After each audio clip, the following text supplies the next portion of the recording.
Oya maneno Abdullah Neymar, kipimo mzima.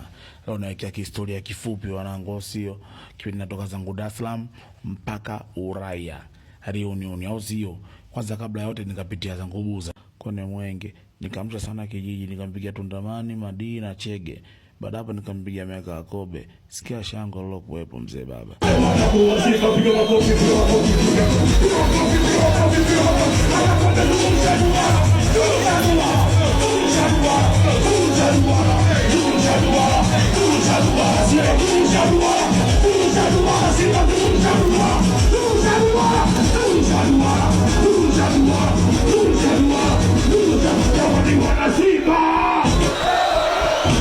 Kama ulivyoona familia yangu hapo, shango liko la kucheba, unajua.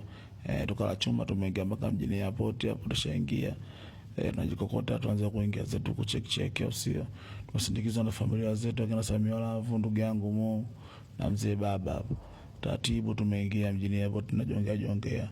Hapo ni stories hapa na pale ndugu yangu hapo, tunapigana story kabla kuondoka. Sina kuagana, unajua bwana. Baba.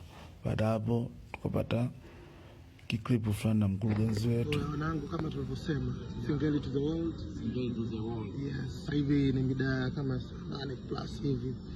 Tuko hapa airport, tunaelekea reunion kwenda kuwakilisha chama la Singeli, bendera Singeli itapepea. Baada ya kupata klipu, taratibu nikajongea kwenye chuma ndugu yangu. Mdogo huyo anaangalia sehemu gani na kibegi langu nikapoe. Na kota dawa kwa mbele hapo. Ndugu yangu na mzungu huyo kasinzia. Mwangalie kasinzia, mwanangu kajisahau hata kama kwa domo wazi. Yule mzungu nikamwangalia kwa mchinje. Hapa nitafuta sema kwa begi langu mimi niweke nipoe nizime. Naanza kustuka nishafika Ulaya. Si unajua tena ndugu yangu. Ndugu yangu Meka Akobe kashajipata hapo. Mimi kaangalia na sweat ngone kwa juu hapa. Kwa juu nikakaa nao nikakaa.